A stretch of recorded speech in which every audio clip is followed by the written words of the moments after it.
automata and the self-consistent estimate. It would be a good opportunity to have some revision.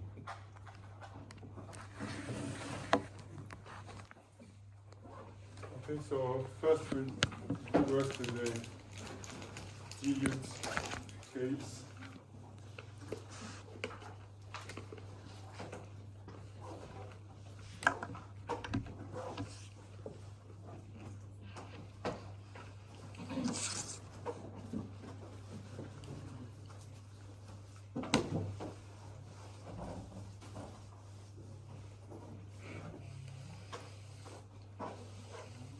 So assume that we have material with conductivity kappa 1, and you have some small inclusions with conductivity kappa 2 within this material.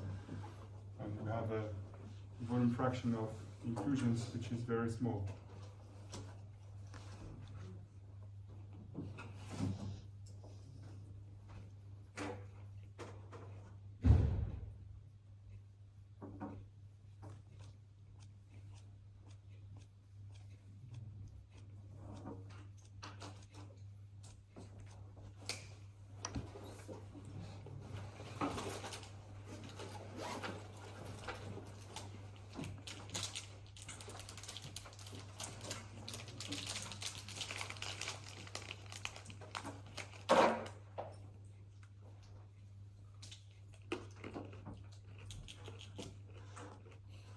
Then we'll try to compute the dilute estimate of the homogenized conductivity in the case where inclusions are nearly spherical.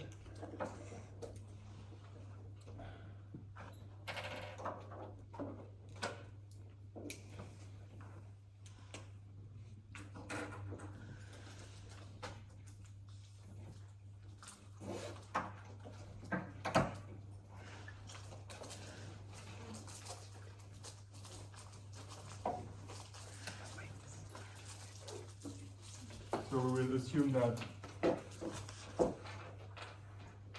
have spherical inclusions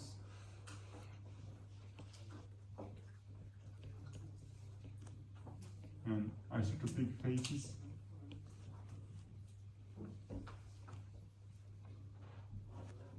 So that we have k per 1 can be written as some scalar k per 1 times the identity matrix. And similarly for phase 2.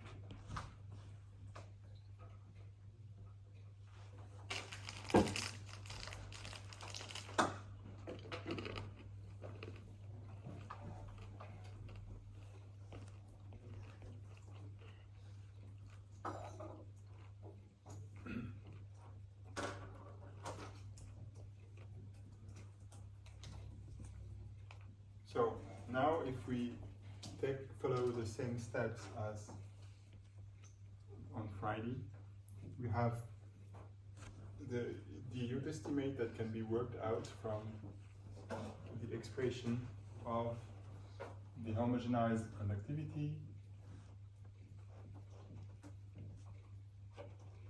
as the one of phase 1 plus the volume fraction of phase 2, K2 minus K1 times the average temperature gradient concentration tensor in phase 2.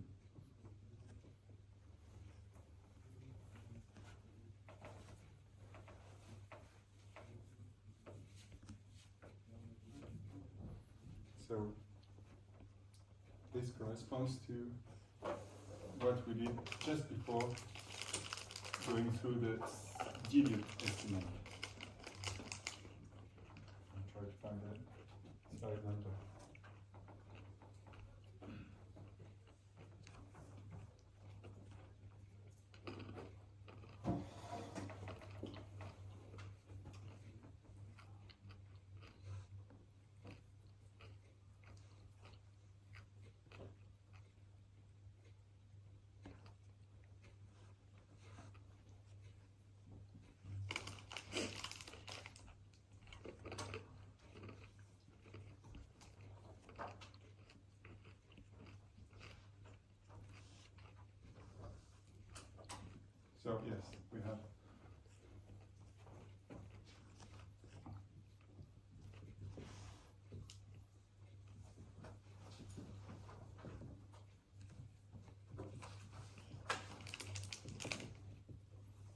part 1 of lecture notes we covered on Friday. This was page 20.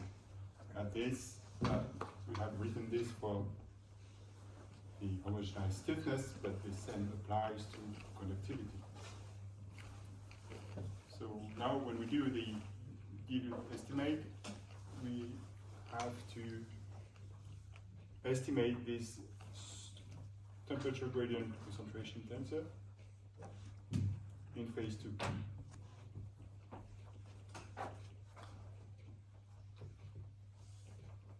And for this, we say that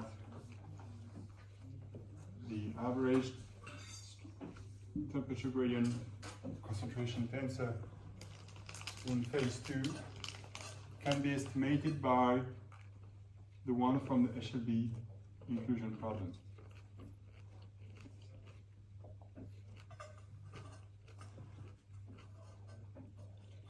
Of phase 2 in phase 1,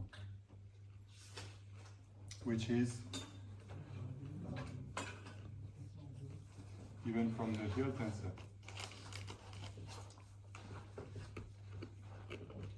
as identity matrix plus K2, Kp2 minus Kp1. No, I'm missing some guy here.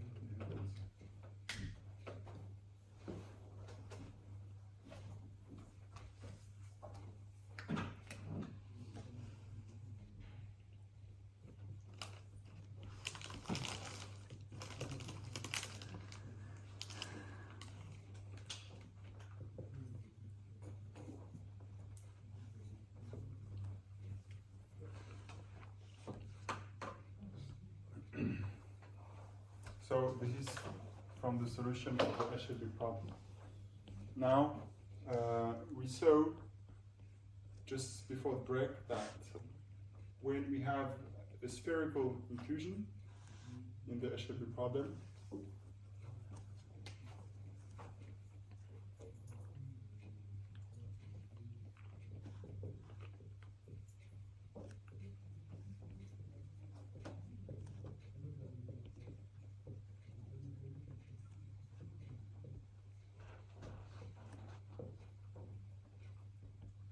in an isotropic matrix, our reference medium with connectivity K1 identity,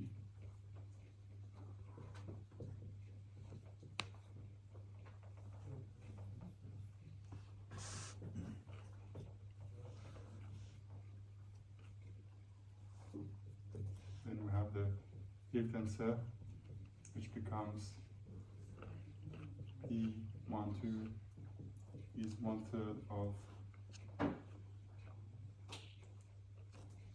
Kp1 times identity matrix.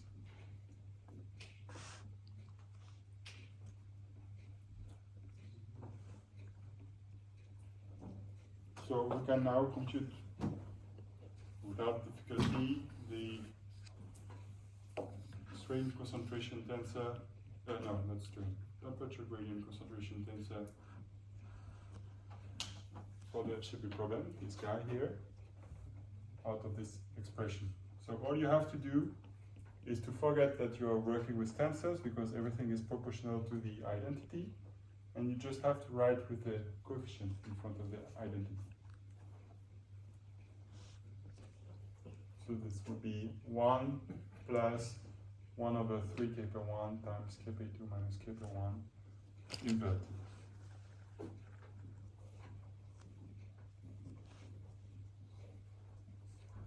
Times identity.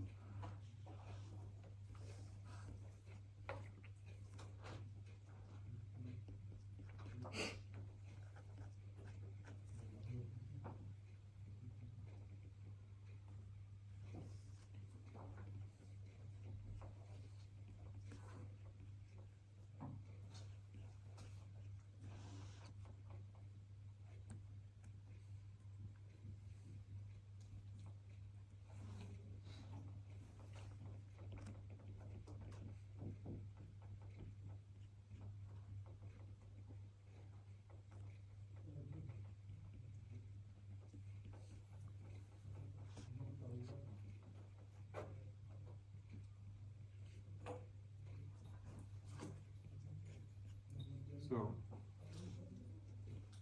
this HLB localization tensor is now the inverse of identity plus K by 2 minus kappa 1 over 3 kappa 1 times identity.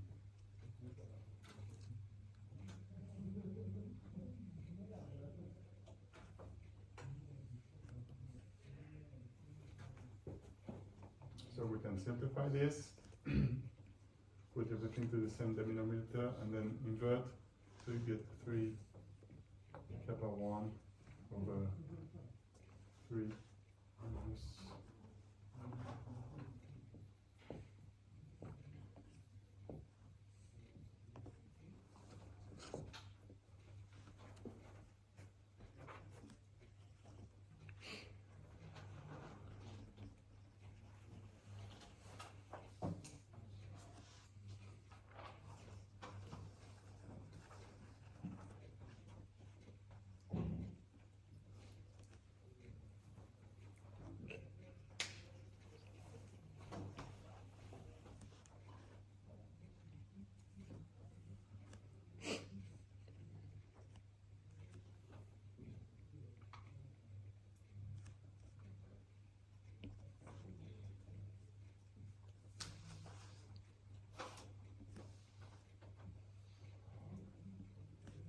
Okay, so now we plug this expression into our homogenized conductivity to get the dilute estimate of the homogenized stiffness. So the homogenized stiffness can be estimated by K1 plus F2 K2 minus K1 times 3 K1s.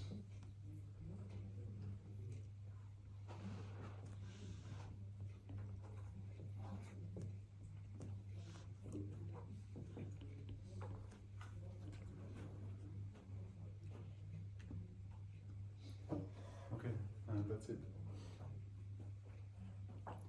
So of course you can simplify this expression further if you wish.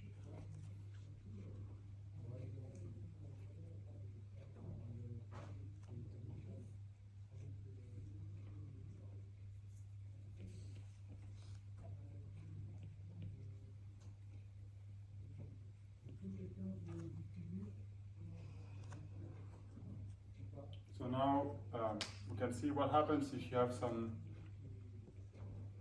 very insulating inclusion. So if the inclusions are very insulating, we can say that their Higgs conductivity K2 goes to 0. Yeah. So in that case, we can simplify the expressions.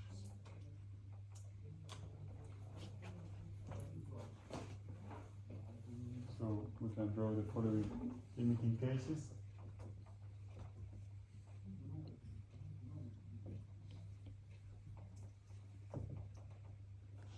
First case is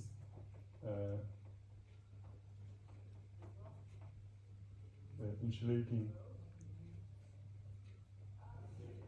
inclusions with K2 which goes to 0.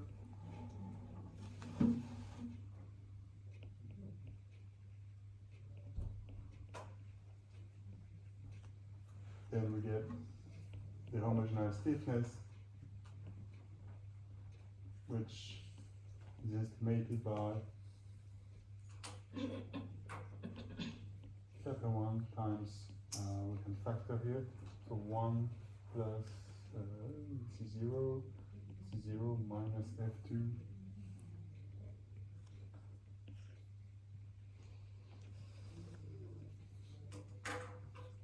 So we get this very simple expression as F2 is very small.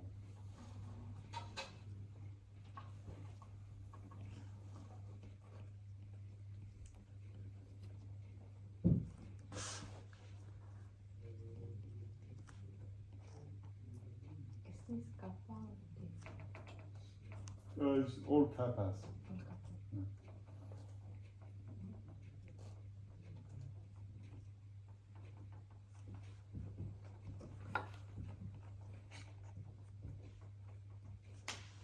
And I have removed the tensorial notation. We're just working with the scalars now.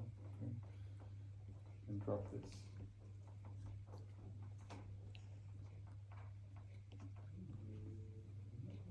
So now the second limiting case would be the case where you have infinitely conducting inclusions. So they will improve the conductivity. So now you can see that when you have insulating inclusions, as you increase the volume fraction of inclusions, you will decrease the overall conductivity. Right. But if you have infinitely conductive inclusions, that is k by 2 goes to infinity, then you can again simplify this formula, and you have the homogeneous stiffness, which is approximated by k over 1 times 1 plus 3 F2.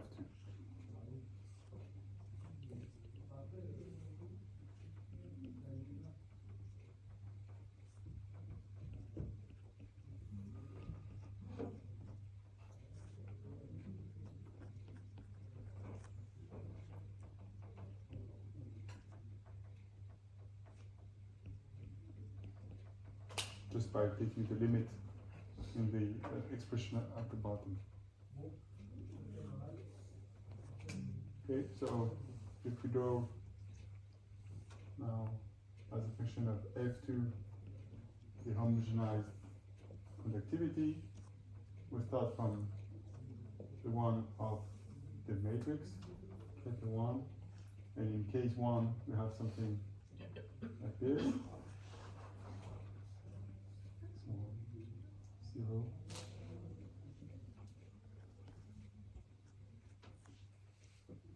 And in case 2 we have something like this. Of course, this is valid only for a very small fraction of inclusions.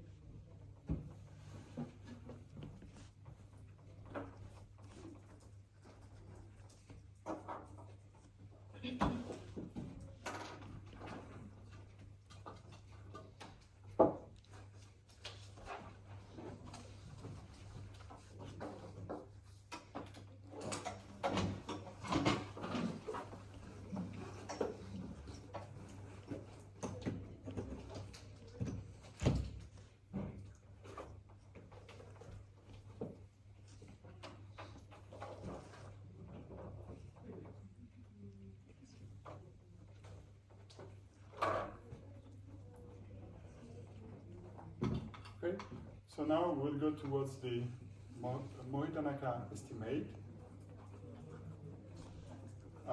to try to see how can we improve this when we have a volume fraction of inclusions which is not very small. And so when we have some interactions between the inclusions.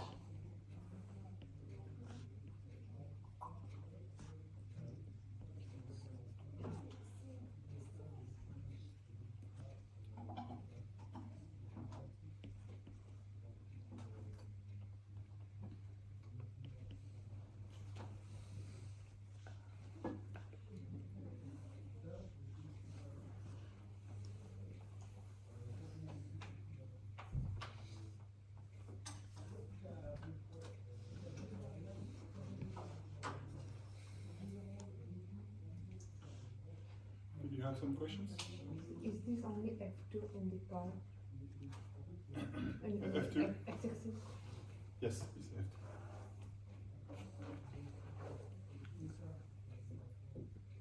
F2. So for case one, it's showing that it remains always less than 1 on looking at the graph. I know that's a dumb question, I just want to make sure. Yeah. This is always smaller than kappa 1. In case 2 is always bigger than kappa 2. So in case 1 you can see that this is obviously wrong for a volume fraction which is large, because you will get the negative value of the conductivity, which is not possible, so it does not apply in this situation.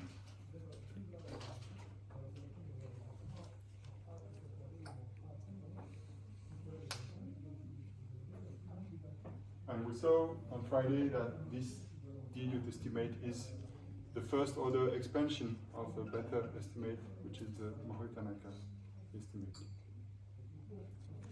So now, if we go towards the Mori-Tanaka estimate, we'll just use the formula we saw last time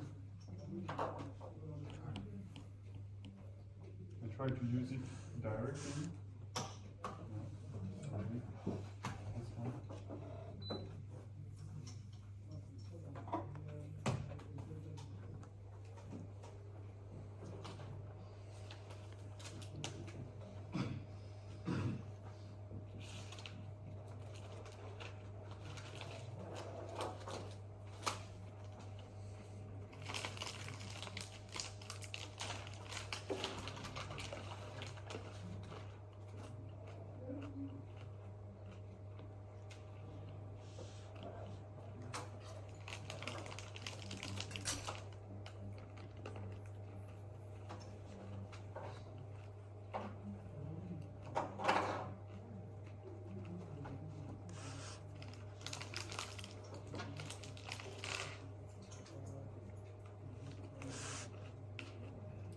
So this corresponds to what we did for linear elasticity last time.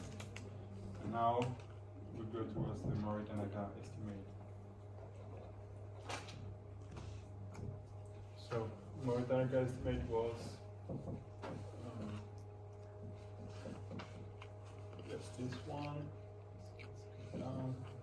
So the only difference with the dilute estimate is that when we take the SLB inclusion problem, we will change the remote strain.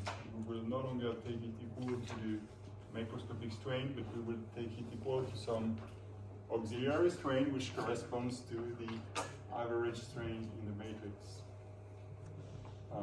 And if we do so, now instead of having this dilute estimate of the average concentration tensor in phase 2, we will have something which is improved by using this correction. Okay, so we correct this by some kind of normalization. We divide by the average value of this over all phases. Okay, and in the end, if we plug this result in the definition of the homogeneous stiffness, we get this compact formula. So now we'll see how to use this in our particular case, in practice. So we start from here, and we try to arrive at some expression like this for the Mori-Tanaka estimate. Okay, so I'm still with all these assumptions, except we remove this condition. I can still use this result because I will use spherical inclusions. So to have it on the left hand side of the board, I will be able to erase. So we'll have this says that I can use A2 on SLB equals to 3.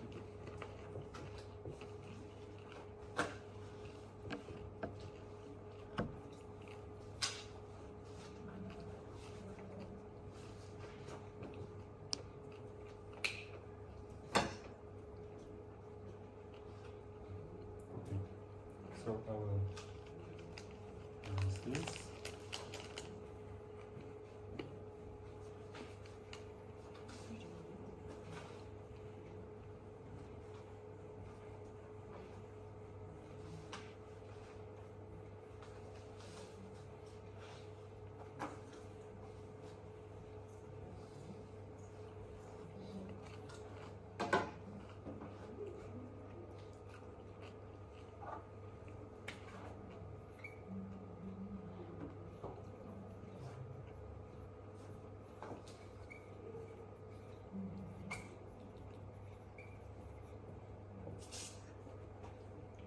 So the general formula is that the homogenized conductivity is the average of the conductivity of each phase times the Eshelby localization tensor of phase I into the matrix phase divided by the average of this Eshelby localization tensor.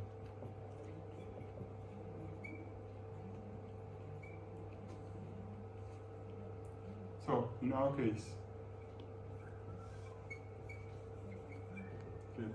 the matrix M, which is phase 1,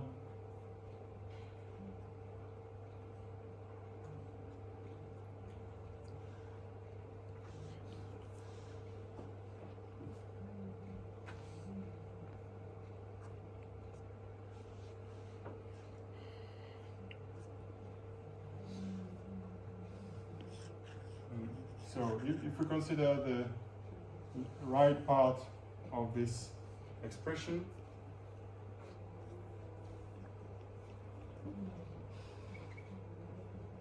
this average means the sum for I equal from 1 to 2 of the volume fraction Fi times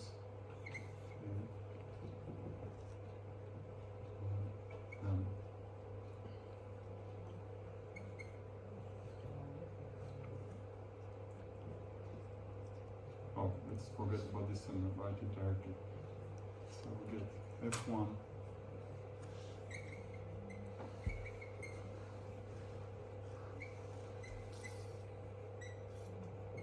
so recall that index M is actually index 1 because phase 1 is the matrix.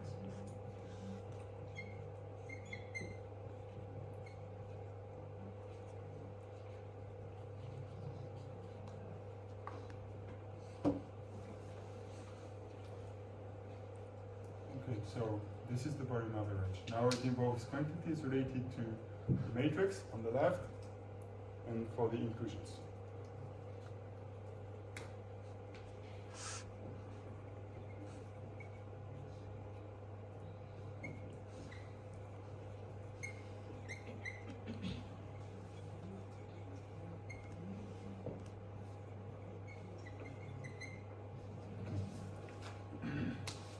So for the matrix, we say that actually the Eshelby concentration tensor will give identity. So I will get F1 times identity because I had no localization for the matrix inside the matrix.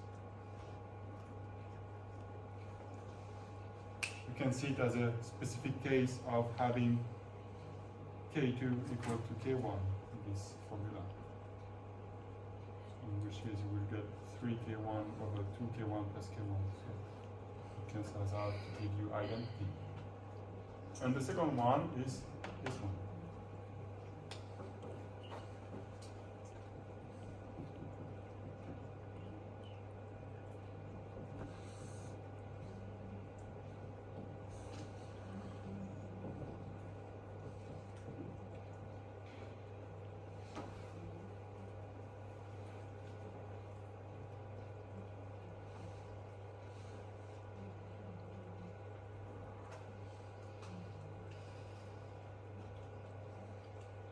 Now, what about the first term here, the first average.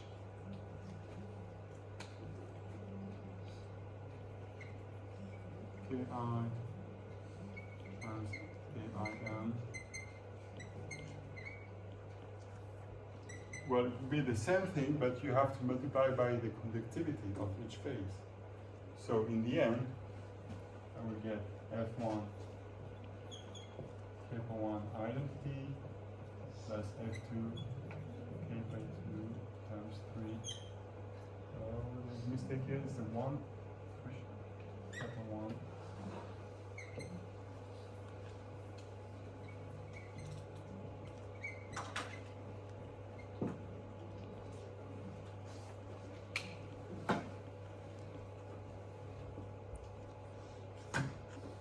Okay, so now we just have to divide this second tensor by the first one, but because we have isotropic tensors, these are all proportional to identity, so the division is just the inversion of the coefficient in front of identity. So in the end, when we bring these together, we have that the homogenized stiffness is approximated by, so F1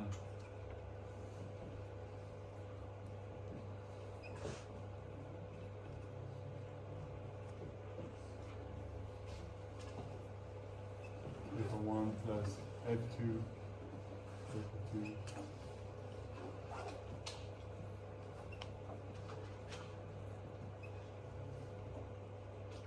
divided by something without the kappas.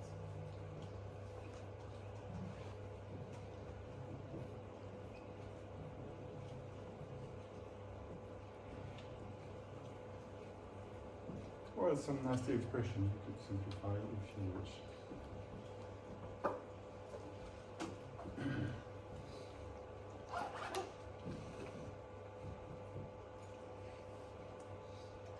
And I don't want to spend too much time into simplification, so what we can do is just to see the limiting cases for an insulating inclusion and infinitely conductive inclusion.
You have some questions? I missed what you were saying. How do we go from F1 identity plus F2 blah to KI times AI average? From this? Yeah, to the one below it. Oh, this is another. Oh, okay. This is, I think this is multiplying by the. Yeah. So AI. This is maybe number 1. Okay. This is number 2. Okay, that makes sense. And then I make 1 divided by 2, or no, 2 divided by 1.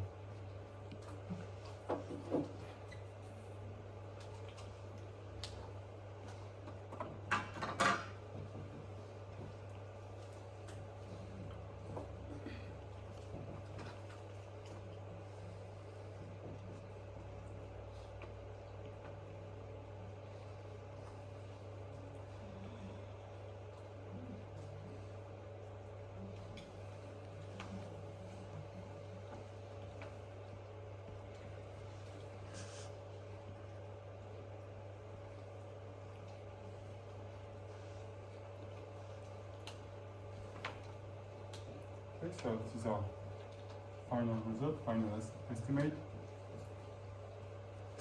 And we can see what happens in the two limiting cases.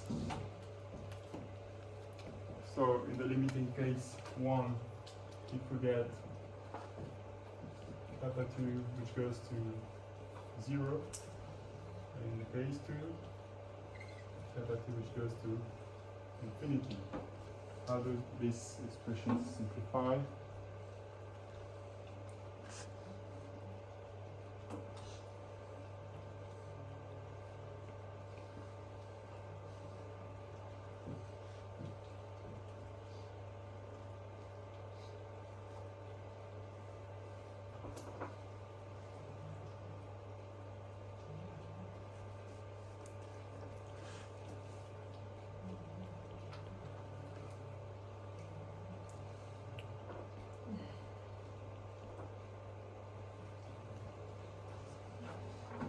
So in the first case we have just f1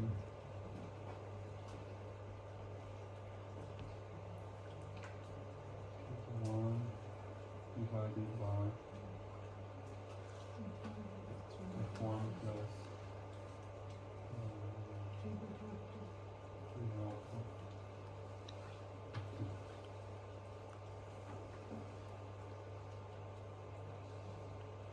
But you have to remember that you have f1 which is 1 minus f2 because the refractions sum up to 1.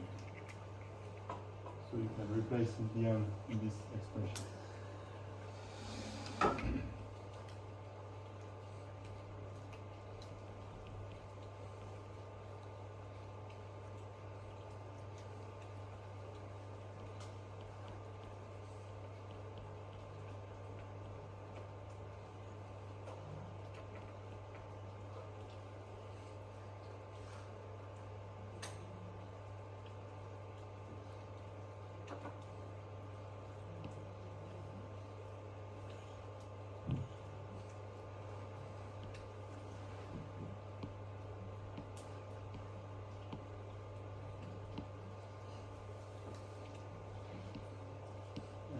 In the other case, you have homogeneous stiffness.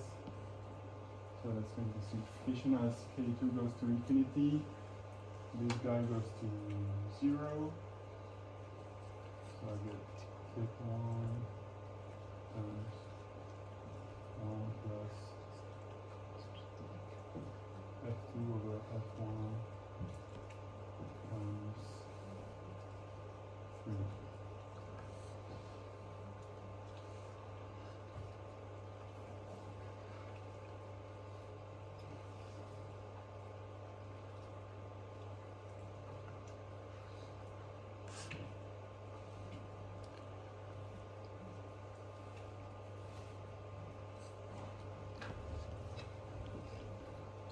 Okay, so if I draw these curves, you would get something like this for case 1,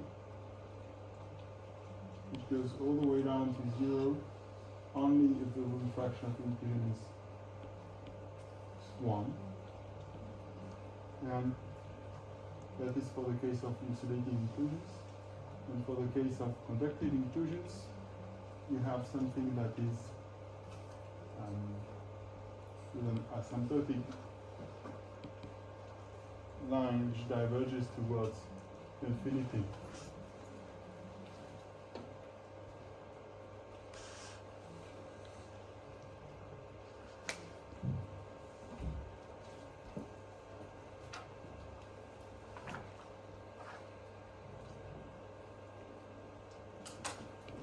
Because you have a division by f1 which goes to 0 as f2 goes to 1.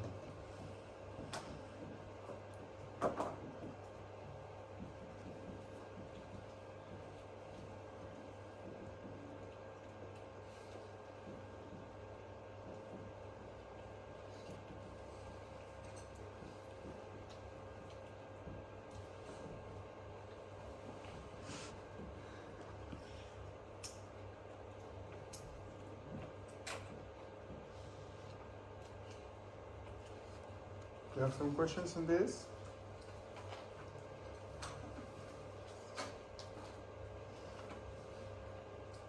Well, then I have a question for you. What happens if I have both, say, 80% of the matrix, 10% of insulating inclusions, and 10% of infinitely conductive inclusions? So if I have three phases, two types of inclusions, what should I do? What should I modify to account for this? Is it possible? Yes?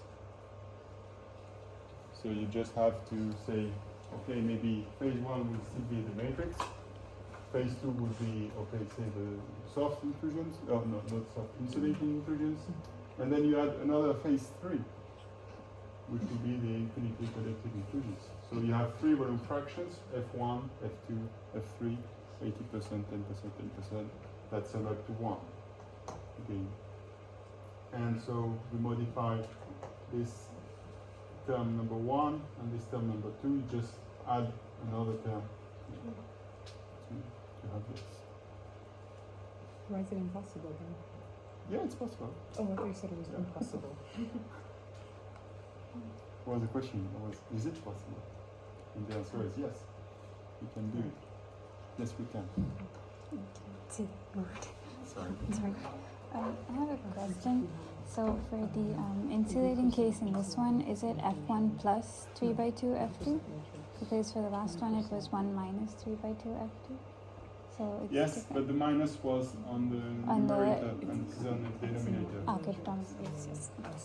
Okay. 80% insulating and then 20% infinite. So if you make the series expansion as F2 goes to 0, you retrieve this one. Because the 1 minus plus 3 half Mhm. goes to 1 minus half. Matrix is just if you have so many things, you don't need the percent, but also a combination of the two types of inclusions.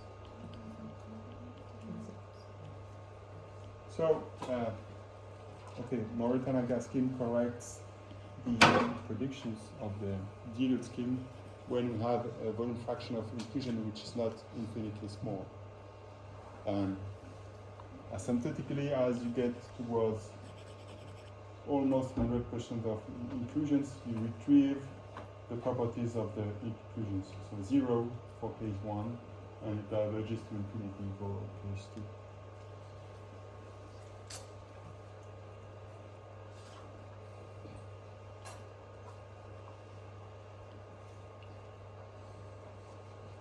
And the last hand computation I wanted to show you today is the self-consistent scheme.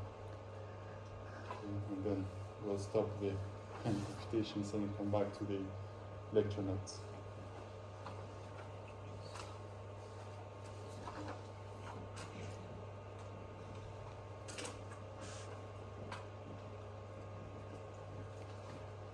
So, the self-consistent scheme would be used in a situation when there is no phase which looks like a matrix. Right? So possibly, if we have something, okay, if I have something that looks like this for phase 1 and phase 2, some disordered microstructure where known of the phase is matrix, then it's better to use the self-consistent estimate. So last time some application for plasters made of gypsum crystals and some pores around this, and we say that the pores are interconnected and the solid is also interconnected, so in this case there is no matrix. We get better prediction if we use the self-consistent scheme. So in such situations, the Mauritania estimate would be not a good estimate, and it would be better to use the self-consistent one. So let's try to see how that can be done. And it's a bit more involved in the computations because we have to solve some non-linear equation.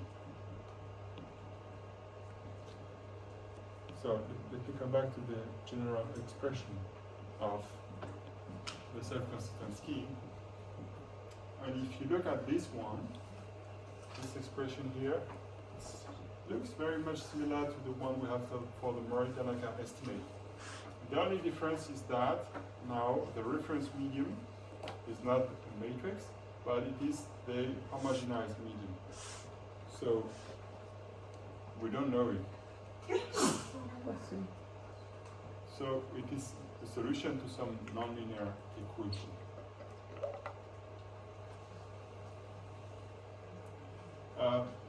Because computations become a bit more involved in the case of the self-consistent scheme to reduce the number of lines we have to write, I suggest we consider only the case of the insulating inclusions to make computations easier.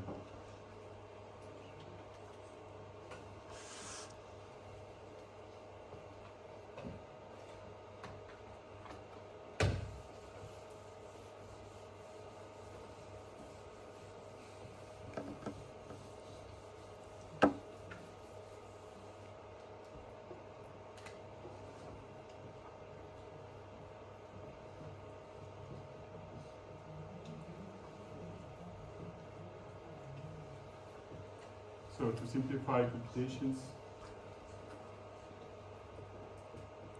we take the limiting case of insulating inclusions.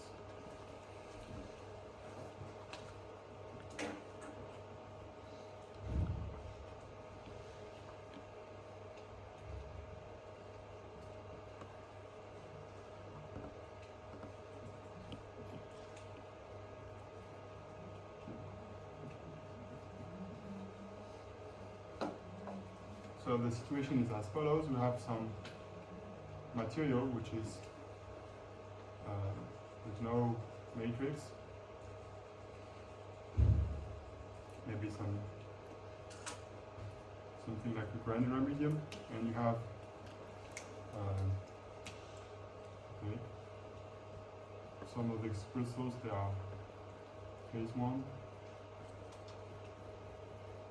and some are phase 2.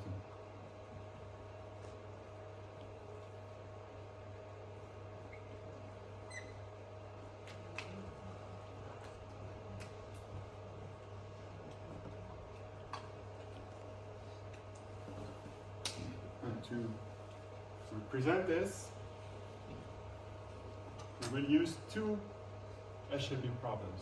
One for phase 1, the other one for phase 2.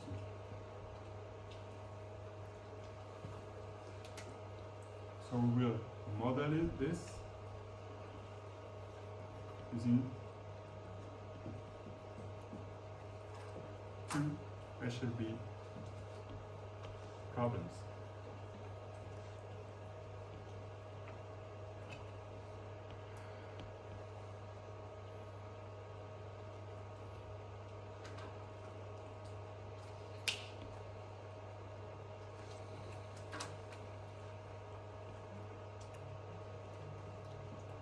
So in the first one, we have an inclusion for phase 1.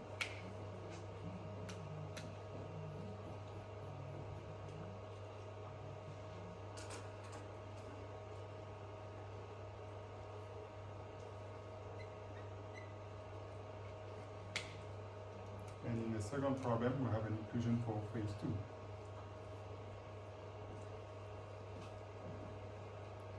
Some codes.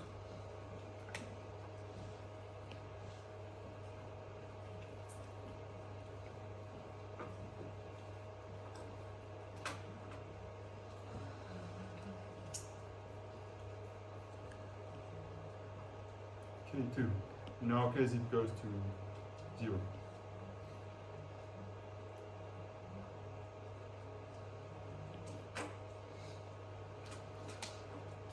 Now we will consider that they are emerged in some homogeneous material, which is the homogenized one, which is the we are looking for. So,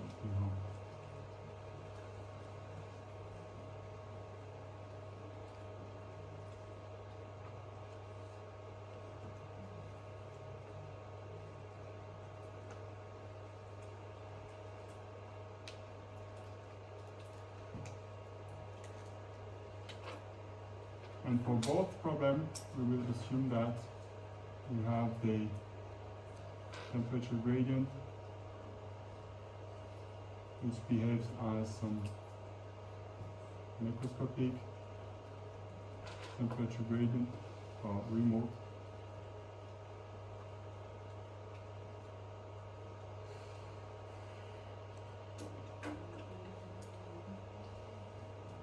As z goes to infinity.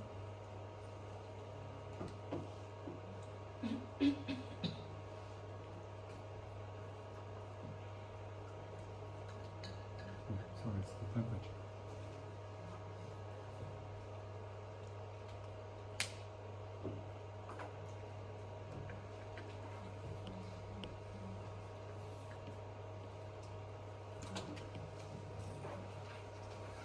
So now we will use the solution to the HLB problem.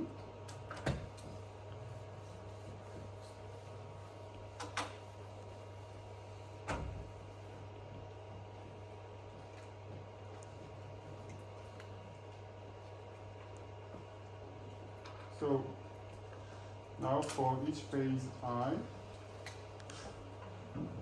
go to 1 or 2, for each inclusion, I go to 1, 2. So this is phase 1, this is inclusion.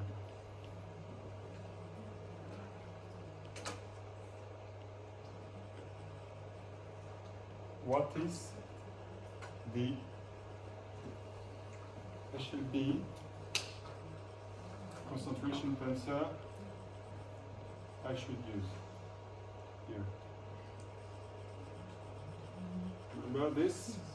This was for the case of inclusion of phase 2 in matrix with paper 1. So now, if the inclusion 2 is in the matrix with kappa hum, what do I have to change? Paper 1 because kappa hum. So I will have that there should be the I hum is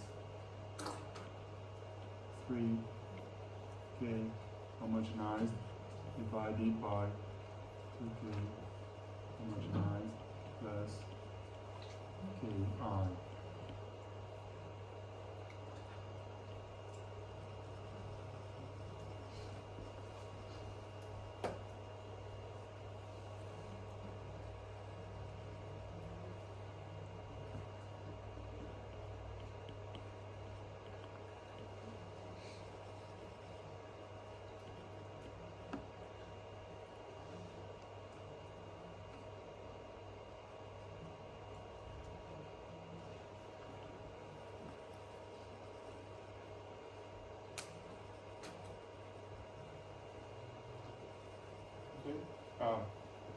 So this guy here is the same as AI should be ST here, and it is the same as everything under the brackets, the square brackets in this expression.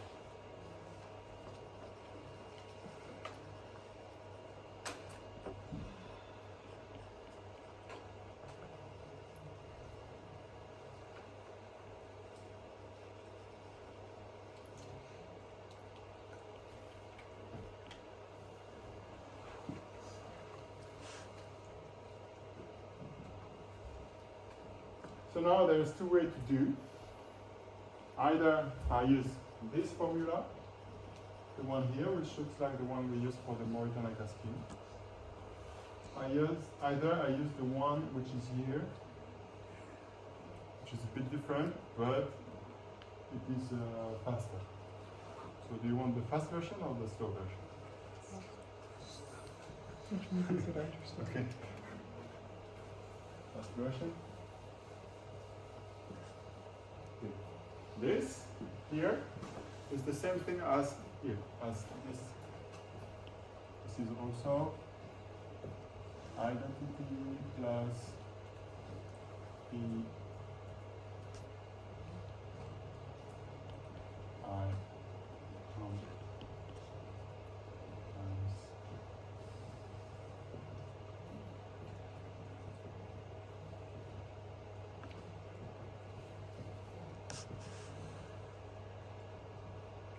That's the solution.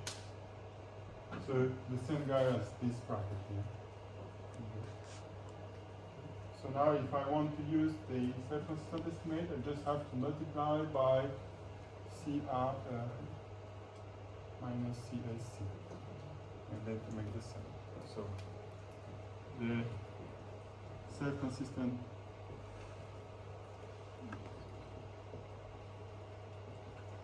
estimate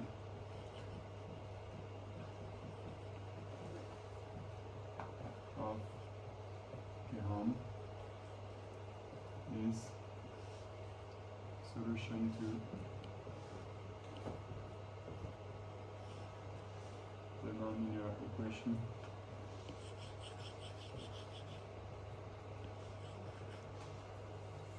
which is the one which is highlighted at the end of the lecture notes.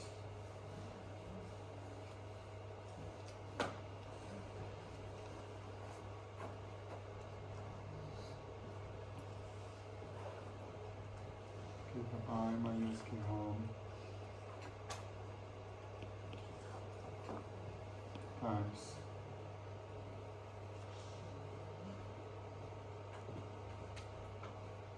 identity plus P tensor times K for I minus K for home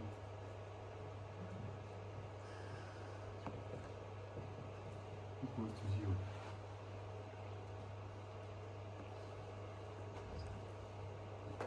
So are we replacing the left side of the equation with I plus blah blah blah, or is the whole equation becoming I? Oh, so actually, this Yeah. is this, and Yes. when we do simplifications, we end up with that.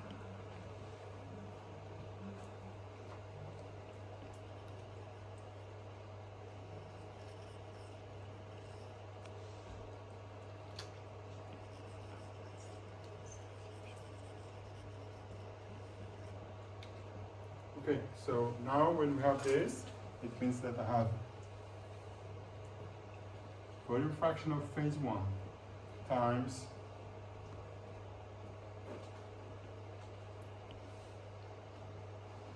K1 minus K1 times, there should be the coordination tensor.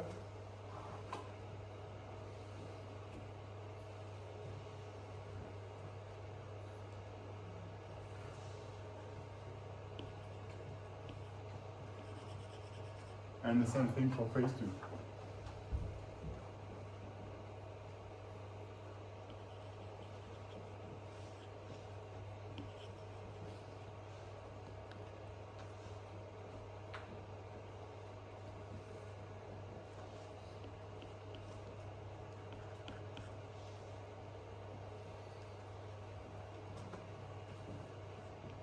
And all this must sum up to 0.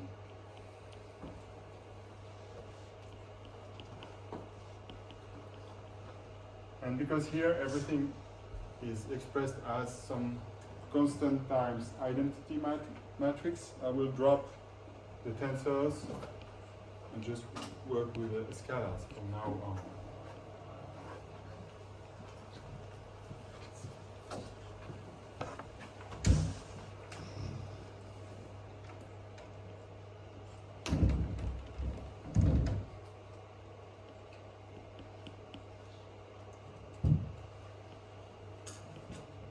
Okay, so what is the unknown here? It is K-hom.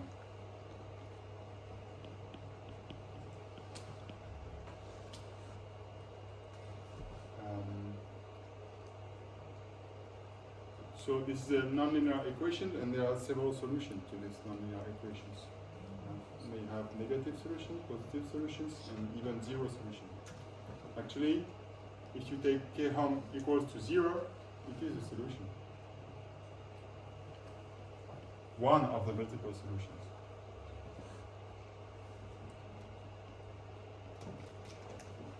And if it is not 0, then I can simplify and remove this.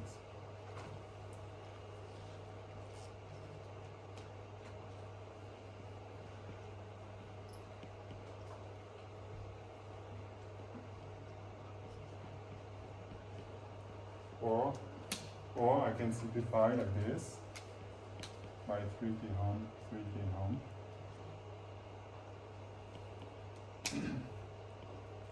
And if I want to avoid writing multiple lines for nothing, okay, if I multiply by the numerator here times this numerator here, I will have no longer fractions.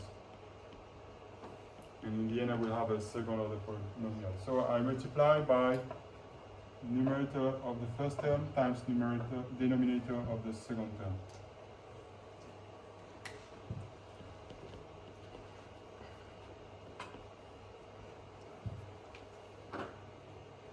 And I get this polynomial expression.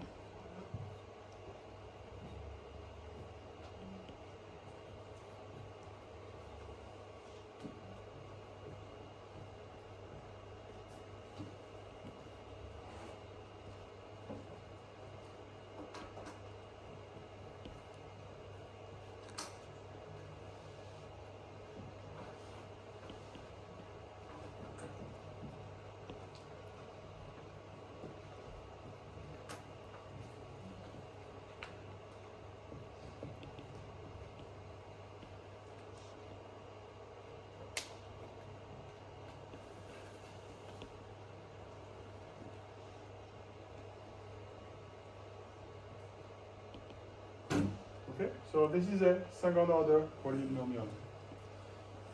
And we could solve it, okay, but it's quite lengthy and maybe useless. So I will now focus on the case where one of the, where phase 2 has zero conductivity. To simplify equations.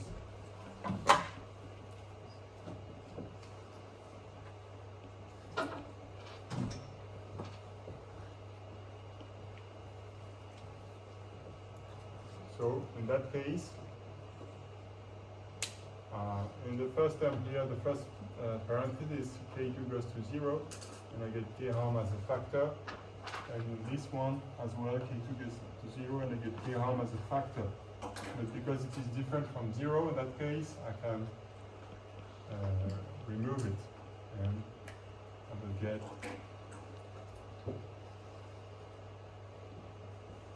f1 k1 minus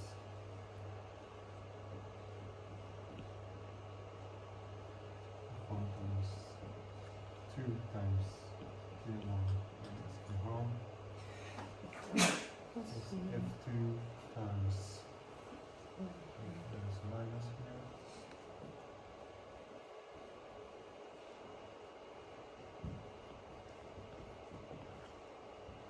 Okay, this we can solve.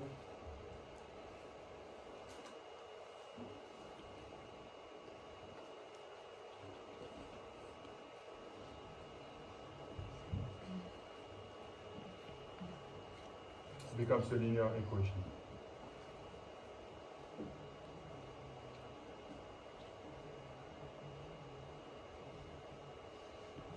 And okay, if you take some time, you will find in the end that k harm is equal to k1 1 minus 3/2 of f2.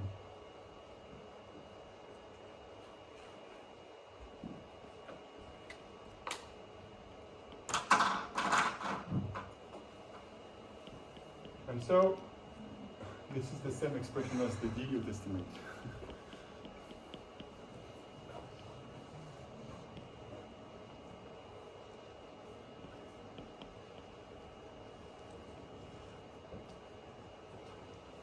Okay, but it's just a coincidence. Now, as opposed to the dilute estimate where you get this all the way through for f2, we get this, which is true as long as k harm is not 0. But we have a second root of this equation, which is k harm equal to 0. So actually, the self-consistent scheme will give you like this, goes to 0, and then I have a calculation threshold, and I stick to 0. So it's a bit different from the dilute scheme. Because before the percolation threshold, I will take the first part, branch A, and after the percolation threshold, I will take branch B.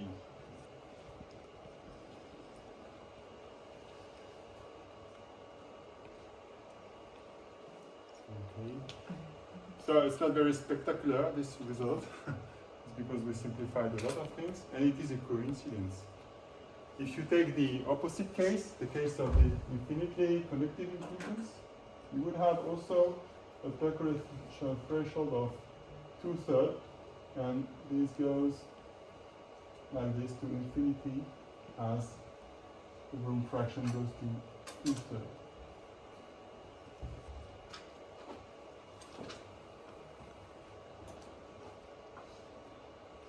So the fact we retrieve the expression of the dilute estimate is just a coincidence of this very peculiar case.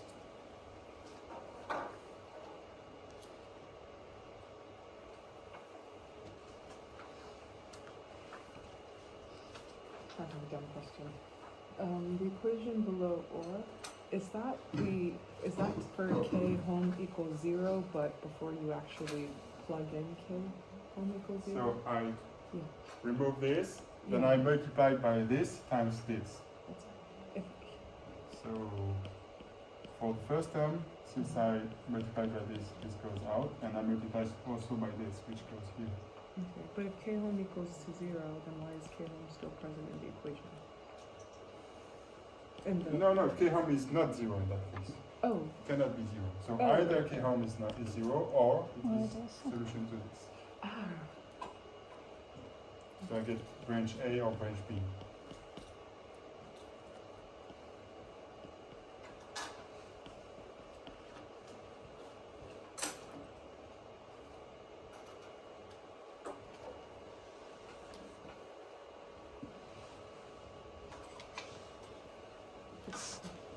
And I don't have the curves for conductivity, but recall that we had this for elasticity. The self-consistent is in green, the green curve here. So as we get a very small value of the stiffness or the conductivity, we see that it progressively tends towards 0 and then stabilizes on an horizontal line. So if we make the limiting case, we will see actually that it converges towards this solution with two branches, A and B.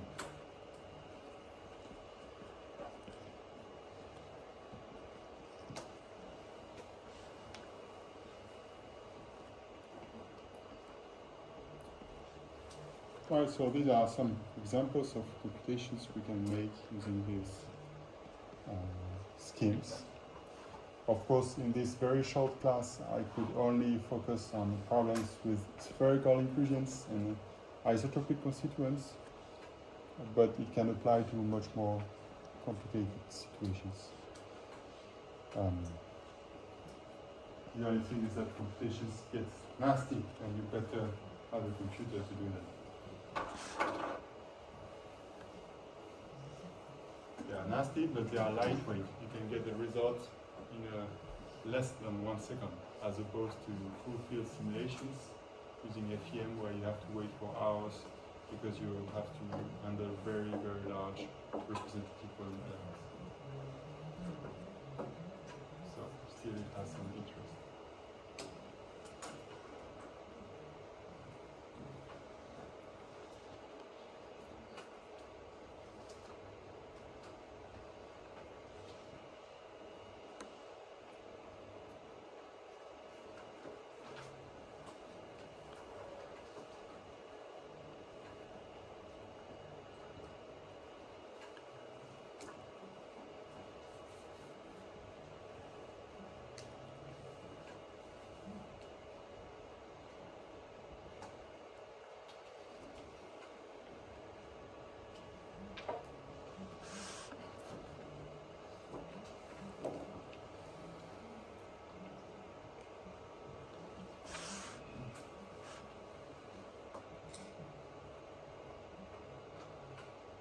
Okay, this is all for the handwritten computations. And now we'll take we have 45 minutes left. I would like to present you the micromechanical point of view on poroelasticity. To complement what you had with Professor Shara, you had something about poroelasticity also from a macroscopic point of view. Now we'll try to understand this by looking actually at the pore scale. How does the pressure of the fluid apply stress to the solid skeleton, and how this corresponds to some homogenized behavior, which is poroelasticity. So I will jump to the second part of the lecture notes, part 2, and the part which is called microporoelasticity.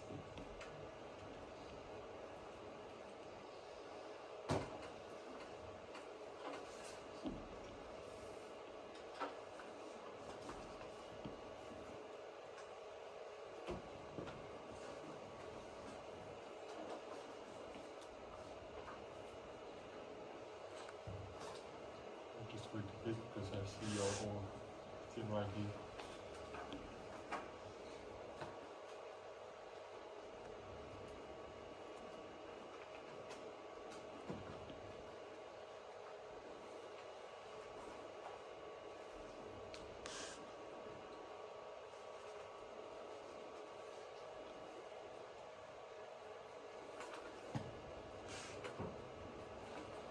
Okay, so to try to understand poromechanics the easy way, we look at a simple problem, which is as follows.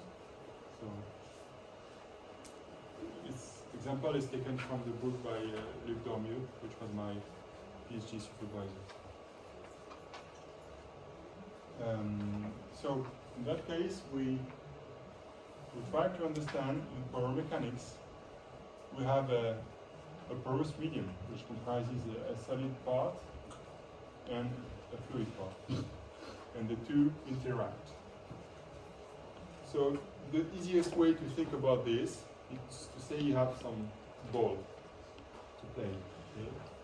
And within this ball you will be able to put some pressure to increase or reduce the pressure, and you will be also able, by some trick, I don't know how, but to pull with your hands on the external side of the ball. So to prescribe an overall strain to the ball, which is here denoted by the capital P. E is the volume strain. And so you can say, okay, I will impose the external displacement of the surface of the ball. And I can play with two parameters, the external diameter of the ball and the inside pore pressure. So, okay, so if you arrange such that the stress outside is zero, as you increase the pore pressure, you will inflate the ball.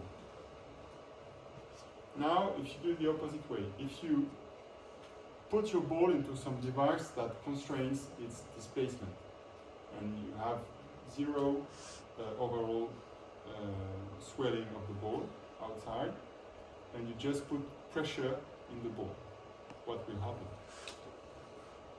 The volume of the ball cannot change, right? So what will happen?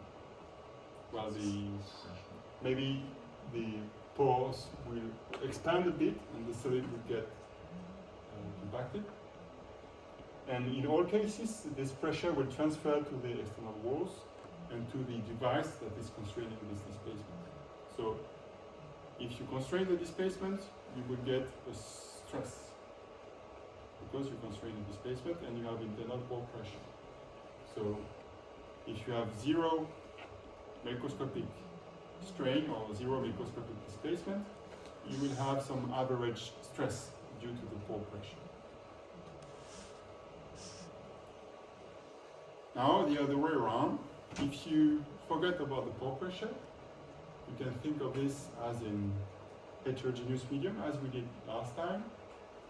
And I can have a solicitation of or load this problem by pulling or pressurizing the outside with my hands. So by controlling the volume change of the ball outside, I will be able to load my ball and to exert some stress. So I get the stress-strain response, which is what we did for porous medium previously. If I impose some strain, I will get some stress.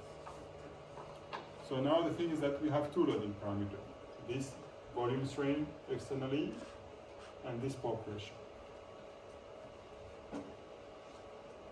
So to handle this, I will consider the case where the solid is homogeneous. So in this solid phase, the stiffness is not denoted by CS, it is the solid stiffness.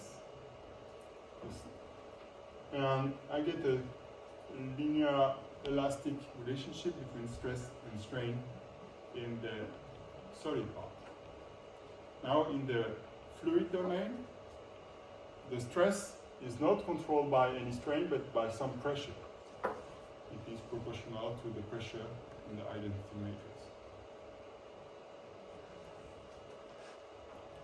Okay. And now we will follow how does the porosity change as we strain outside the ball or as we put some pressure in the pore space.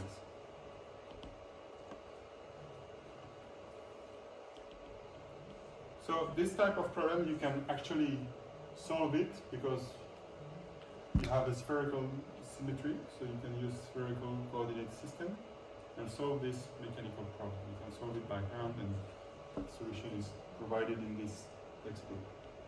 But, okay, the idea is to find the solution, so the strain and the stress inside the ball and in average over all the ball as a function of the pore pressure and capital E, which is the macroscopic volume strain. So you can solve this in a spherical coordinate system with some solution which has this formula. Okay, so the displacement, we don't care really about the exact formula, but as we can see, the displacement can be expressed as a linear combination of the volume strain and the pore pressure.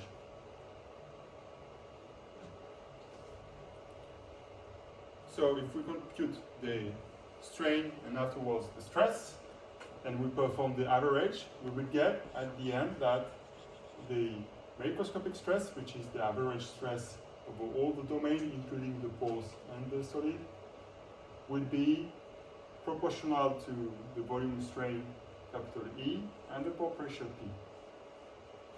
And to make the equation nicer, okay, I can say call the homogenized bulk modulus the determinant factor of the volume strain, and here called by B the factor in front of P, the proportion. Turns out that what we did on Friday was the case without pore pressure.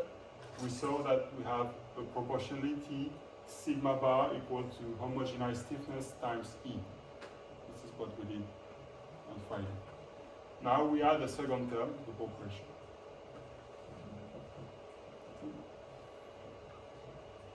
So now the response is proportional to both the macroscopic strain and to the pore pressure. So I have two parameters, the homogenized stiffness, K harm, and some additional parameter which is called the BO coefficient, which you must have seen in the class of elasticity.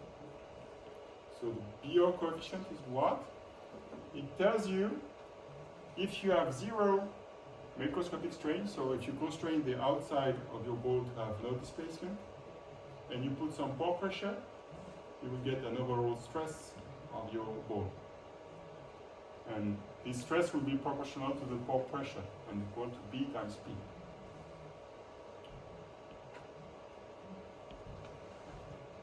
Now, we can look also at how does the pore volume change as you pressurize the ball. So, the more pressure you put in the ball, the bigger will be your pore volume, because you inflate the ball. So I should get that the pore volume depends on the pressure.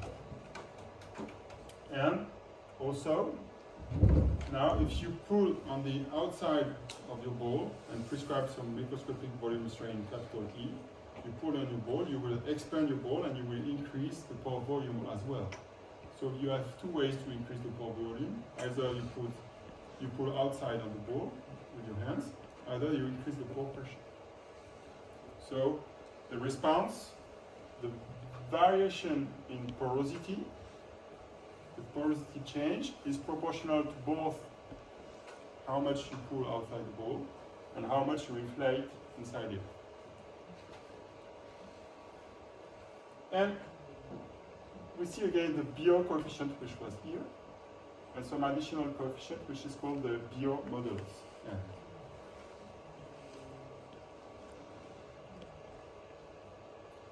If you do the equations properly, you will see that the coefficient here is the same as this one, which means that the volume change in porosity that you get by pulling outside the ball with constant pressure is the same as the stress you get when you increase the pore pressure. And this is the result of some energy theorem behind this, which ensures this symmetry. Okay? So the only thing you have to remember about this is I get two ways to generate stress in my domain, either by putting outside it with a microscopic strain, either by putting a pore pressure. And similarly, I have two ways to change the pore volume, either by exerting a microscopic strain, either by exerting some pore pressure.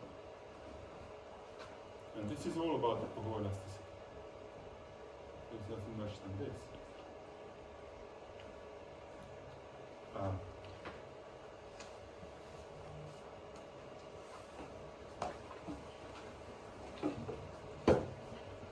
So now we'll try to shift from this idealized situation and consider a generic case of a porous medium.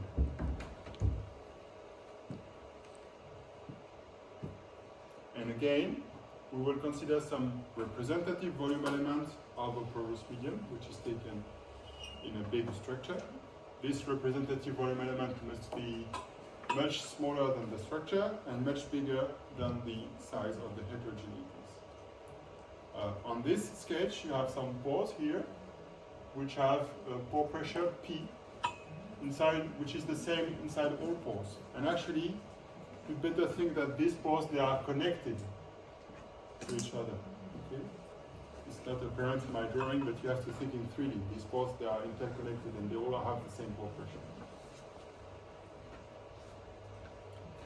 So, now we'll do, as we did last week, we'll prescribe some displacement on the external boundary to be proportional to the macroscopic strain. And this is exactly what we did last week. And the only new thing is that we say that in the pore domain, instead of having sigma equal to 0, because I get 0 stiffness, I will say sigma is equal to minus P identity. So that's the only new thing about what we did last time. So basically we get the same ingredients for our upscaling problem. We still have the definition of kinematically admissible displacement field. We still have the same definition for statically admissible stress fields. So these two blocks, they do not change from what we did on Friday. The only block that changes is the constitutive load. Okay, so this is what we're doing for poroelasticity, and let me come back to what we had at the beginning of the afternoon. This problem is the same problem we had previously. The only thing we changed is this part.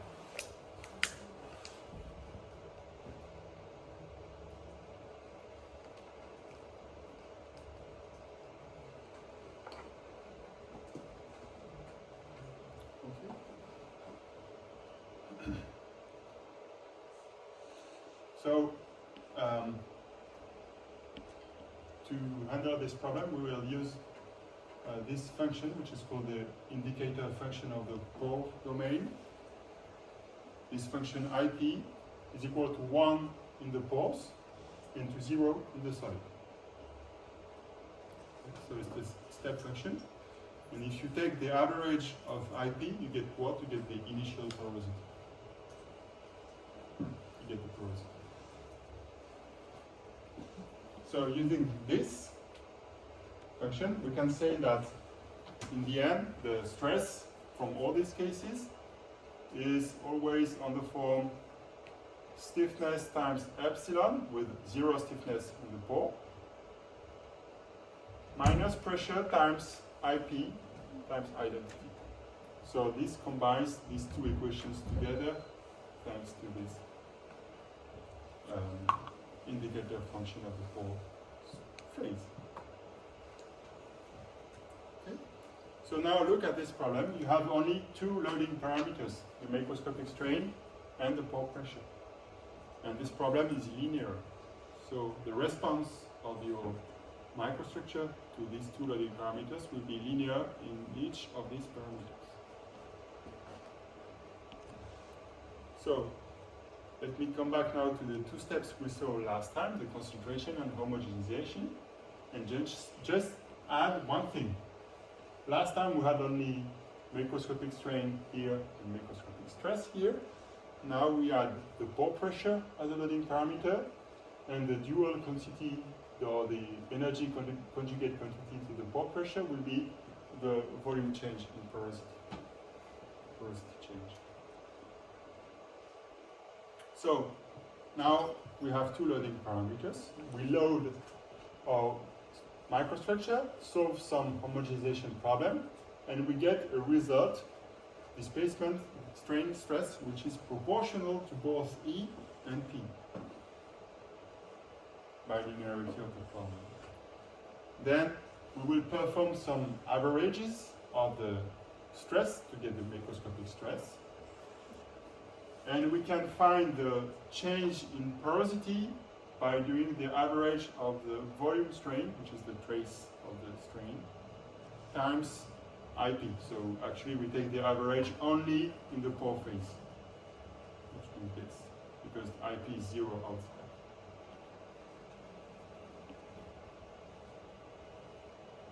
So if you want to look a bit more in this equation, so the average of IP times trace of epsilon. Trace of epsilon is what is the volume change, dVt minus dV naught over dV naught for an infinitesimal volume.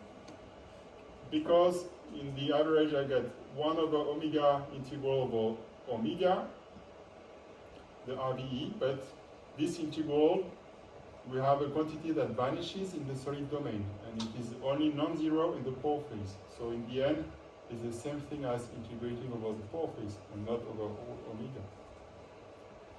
So if I simplify dV naught and dV naught here, the elementary volume elements in the initial configuration, I get what the elementary volume in the final configuration minus the elementary volume in the initial configuration. So in the end, I get 1 over omega, the total volume, times the volume of the pore space at time t minus the volume of the pore space at time 0. So the first term is the final porosity, and the second term is the initial porosity. So the difference is the change in porosity.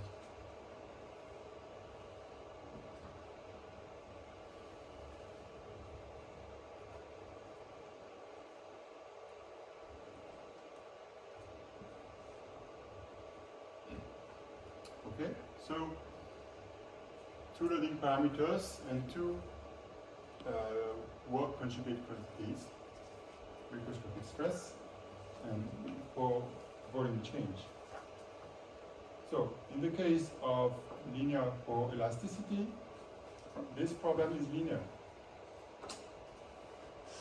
And if I write down all the field equations, they are as follows.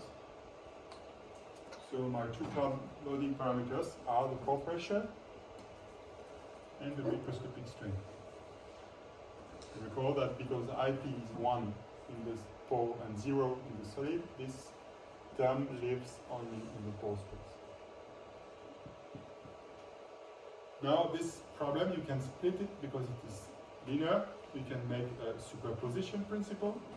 And say I have one first problem which is for only macroscopic strain without pore pressure, and a second problem which is for only pore pressure without macroscopic strain. This is a superposition principle. So problem P is the superposition of P prime and P prime prime.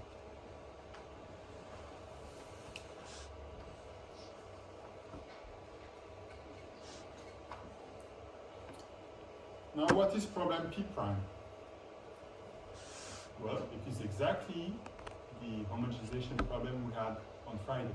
It's the one we used to define the homogenized stiffness. And P prime prime is a new problem which looks a bit similar, but you have zero macroscopic strain, and now you have some pore pressure. So if we follow the same steps as on Friday, we can say that the solution to problem P prime is proportional to E, and the solution to problem P prime prime is proportional to P. And I can define two concentration tensor fields, one for the first problem and the other one for the second problem. So for the first problem, we find again our friend the strain concentration tensor capital A.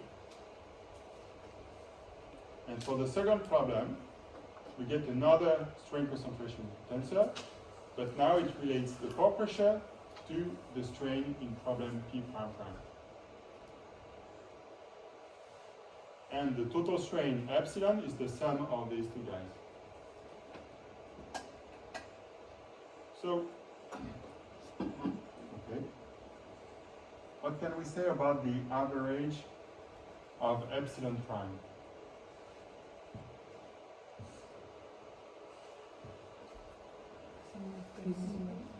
It is capital E because it's asked previously. So the average of capital A should be the identity. Now what's the average of epsilon prime prime, the second one? Well, it is, you have zero macroscopic strain, so the average of epsilon prime prime, because it is kinematically admissible with zero strain, the average of this guy is zero. You get zero macroscopic strain by definition. So now I replace them as function of the concentration tensor, and I get this consistency rules that the average of capital A is identity as previously, and the average of small a is zero.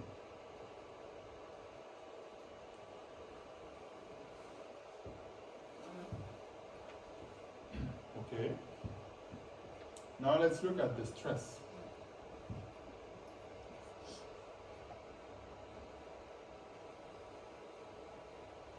So in problem P prime, the stress is sigma times epsilon. So it is C times A times E. But in problem P prime prime, the stress is C times epsilon prime minus P in the pore space. So if I put this all together, the macroscopic stress is the average of the total stress, which is the stress in the problem 1 and the stress in the problem 2. Okay. For the first problem, as previously, we retrieved the homogenized stiffness. And for the second term, we get the Newton, which involves C times epsilon times P, epsilon prime prime, plus the contribution of the pore pressure. This guy here is coming from this guy here. Okay. So I get two coefficients at the macroscopic scale, the homogenized stiffness, and some second order tensor, which is a BO tensor. Okay. It's like a BO coefficient, but in general it can be a tensor if you have an anisotropic medium. And I will put a double prime here because it comes from the solution to problem prime prime. In this solution. Okay. Now, if I look at the porosity variation, we said previously that it should be obtained by taking the average of trace of epsilon times IP. And trace of epsilon is identity double dot epsilon. So, okay, if you do some little math, you will find out that this is equivalent to the initial porosity times the average of the volume strain within the pore space. And the volume strain is identity times epsilon, and this identity times AE, which is epsilon prime, and this is epsilon prime prime.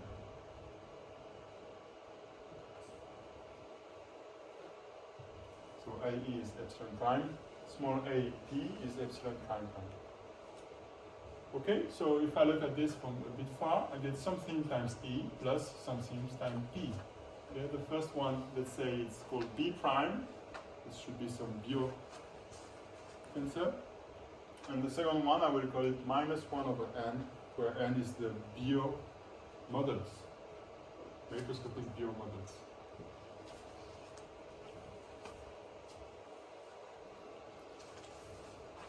Okay, and then you get something which looks like photoelasticity at the macroscopic scale.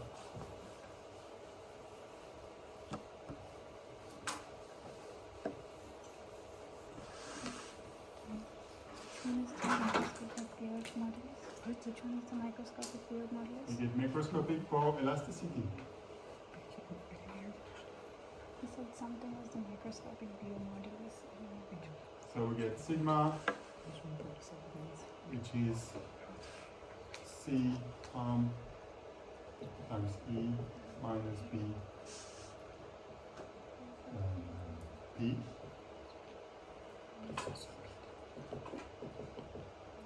And volume change in porosity.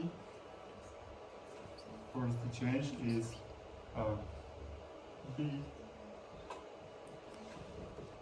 times E minus B over E.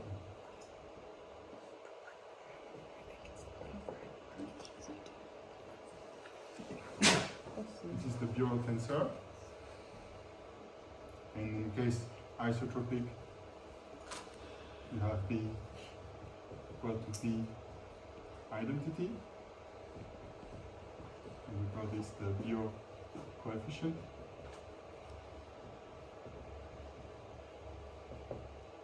And N is the Bureau modulus.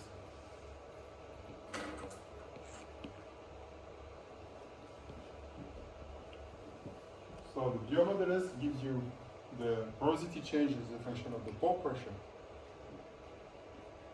And the biotensor should give you either the porosity change as a function of the macroscopic strain or the stress as a function of the pore pressure. So now you tell me, well, why do you say you have the same value for B, whereas previously you had B prime and B prime prime, which are different? So how can we prove they are equal? Because they do not look like to be the same guys, okay? Their definitions is a bit different. So again, one way to show they are equal is to use lemma. It's a bit technical, but we can prove it that they are equal.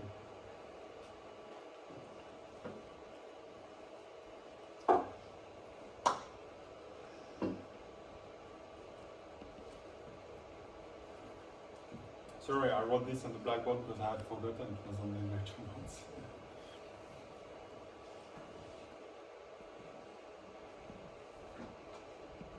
Okay. I will skip the details about the proof that these two are equal, but in essence, what is behind this is again Beer's lemma. And to prove it, you have to compare two ways of computing the straining work of the stress solution to the problem loaded by P and the strain solution to the problem loaded by E. And both of these are kinematically admissible and statically admissible, so you can split the average in Hill's lemma and then identify the averages from what is above. And in the second case, I directly use the definition of sigma prime prime, which is C times epsilon prime minus the contribution of the pore pressure, and then I expand and use again Hill's lemma. And then by comparing these two terms, in the end, we can prove that B prime is equal to B prime. It's a bit technical, so it works.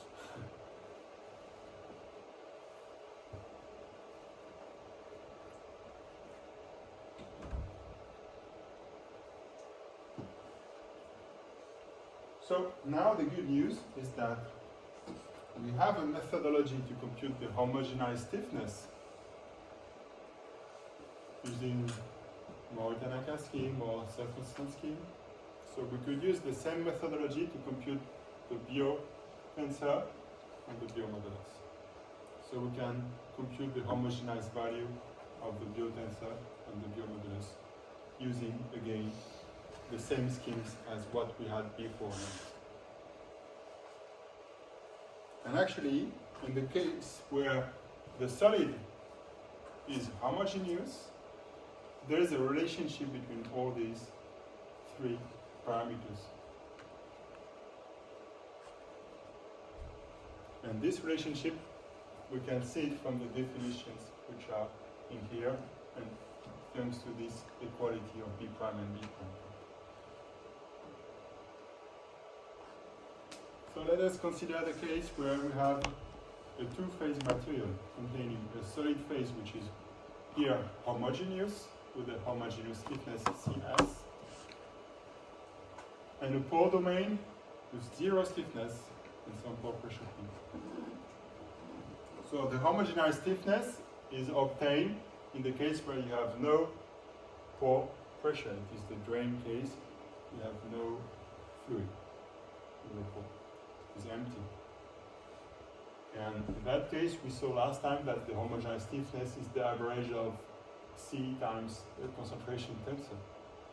Well, okay, but I have a two-phase material, so this average is volume fraction of solid times this in average in solid plus something for the pores. But in the pores, the stiffness is zero. So in the end, this is non-zero only in the solid phase. So I will get volume fraction of the solid, which is 1 minus porosity. This is the volume fraction of the solid, times the stiffness of the solid, times the average of A in the solid phase. I didn't tell you what's the average of A in the solid phase. It depends on which homogenization scheme you are using. But in general, this is valid. Now, if we look at the Biot tensor, we have two expressions for B prime and B prime prime. The first expression is the one we had in here for B prime. It involves the solution to the homogenization problem where you have no pore pressure but a microscopic strain. So this is the same problem. And by playing a bit with the definitions we had previously, so the Biot tensor we saw on the previous slide is porosity times identity projected on A average on the pore space. But we know that the average of A over the whole domain is identity. So we get that identity is average of A is porosity times average of A over the pore domain plus 1 minus porosity times average of A over the solid domain.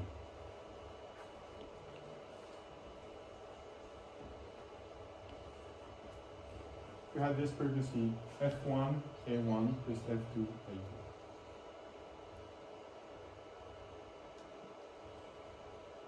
So here I can replace the average over the pole space of A as identity minus something related to the average of A over the solid element.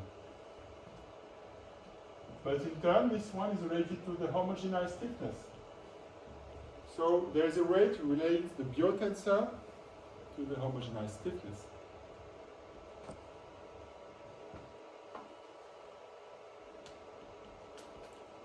And this relationship involves the homogenized stiffness and the stiffness of the solid skeleton.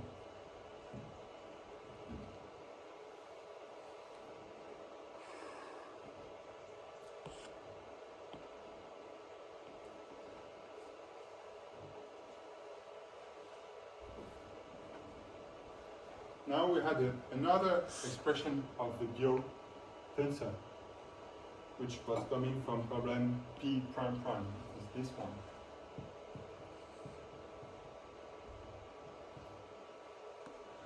And this expression was telling us that the biotensor is the porosity plus the average of C small a. But again, C is 0 in the pore domain, so this average gets only the contribution of the solid.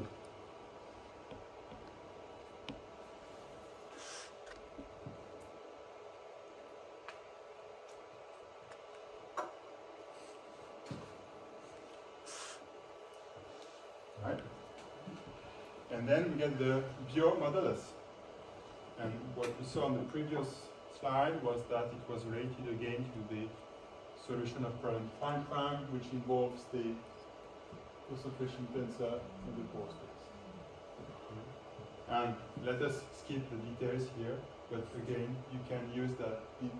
Because the average of A is 0, you can say that the average of A over the pore space is the opposite of the average of A over the solid space. And then you can relate it to the biomodulus tensor from the above relationship.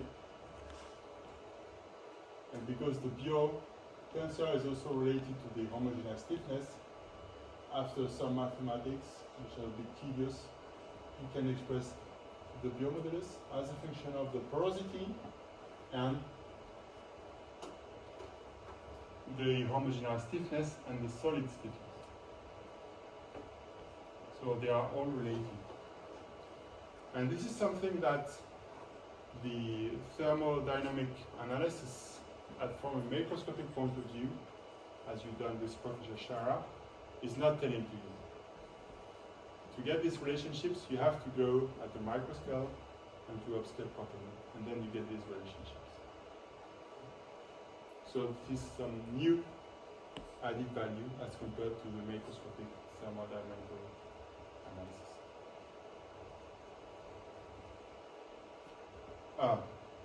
Now you get a lot of tensors here. It's a bit complicated to understand, perhaps. Let's skip this. But in the case of isotropy,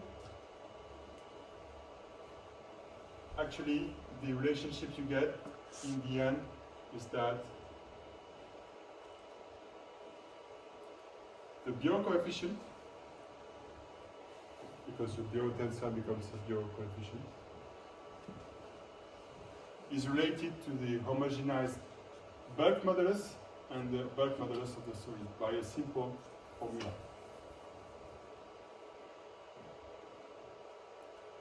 And then you have a similar relationship for the biomodulus. You can relate it to the Biot coefficient here, the porosity, and the solid bulk modulus. I do not go into the details of this, but it's related to what we are doing about the averages of this point of view. So, if you want to go slowly into the proofs, you can also use this, was used in the proof. For problem P prime prime, you get 0 average strength, so I have this.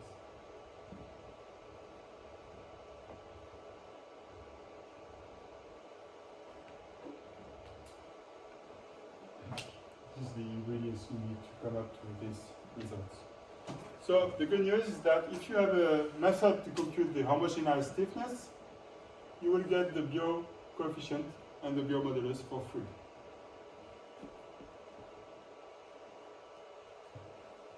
Okay. And because we have bounds on the homogenized stiffness and homogenized modulus, we saw previously that in the case of a porous medium, we can say that the homogenized stiffness, shear modulus and bulk modulus are greater than 0. This is the Royce bound.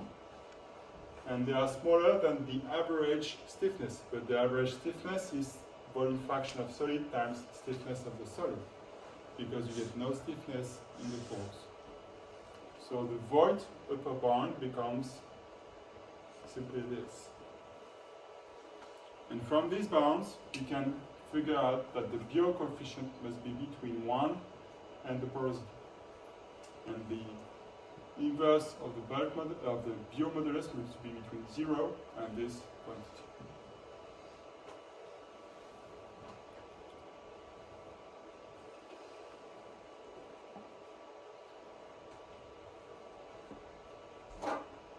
So, to conclude, let me skip this. We can make some computations using the Mori-Tanaka scheme, for example, of the homogenized stiffness, and you will get that. Here you have the bulk modulus. Here you have the shear modulus, as we did previously. So in red, you have the void upper bound, which is a straight line from 1 to 0. In blue, you have the Royce lower bound, which is 0 for the stiffness. And in black, you have the Mori-Tanaka estimate of the homogenized stiffness. So shear and bulk modulus for 3 different values of the Poisson ratio of the solid phase. So for the black curve, you have a Poisson ratio of almost 0.5, which means you are almost incompressible solid phase.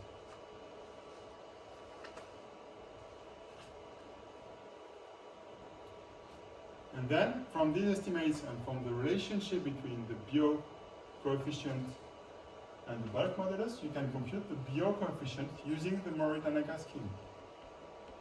And we saw that the void bound gives us that the Biot tensor must be bigger than porosity, but smaller than 1. And the Mori-Tanaka estimate complies with these bounds. And you can see the influence of the Poisson ratio of the solid domain. So the more incompressible you are, the black curve, the closer to 1 is the Biot coefficient. And actually, maybe you recall some lessons from soil mechanics when you were younger. And in soil mechanics, when they consider that the grains are incompressible, they take the Biot coefficient to be 1.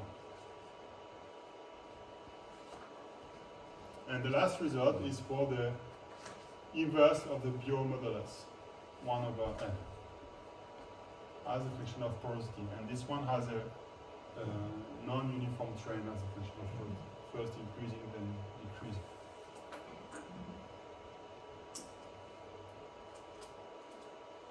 So again, what's the physical meaning of this inverse? This relationship between the porosity change and the pore pressure. So if you have low porosity, you will get low change in pore volume because you have low porosity. And if you have a high porosity, also pore pressure will not change a lot the pore volume.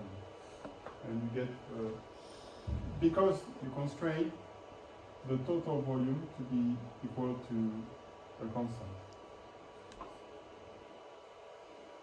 And you get the more volume change when you have in some intermediate porosity. Okay. So I will not speak about the Darcy law, but you saw that with the Julio Shah. So I will not go back to this.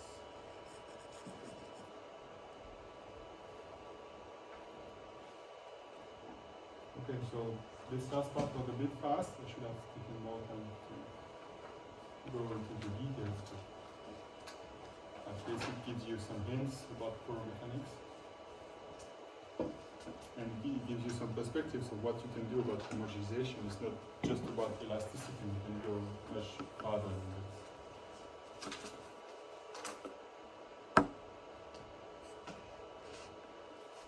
Alright, so thanks for your attention, and we'll end the class here for today. Now for the next part of this homogenization class, you will have a third teacher. I'm not sure about his name. Did Laurent say you? No? Still have Professor Shar until the end of the year. And he starts next year. No, we have another professor. Who's the third one, you know? Professor Patrice Catrode or something like that. Cartrod. Catrode. Patrice Cartreau. Yeah. Yep. Okay. We speak about beams, presumably.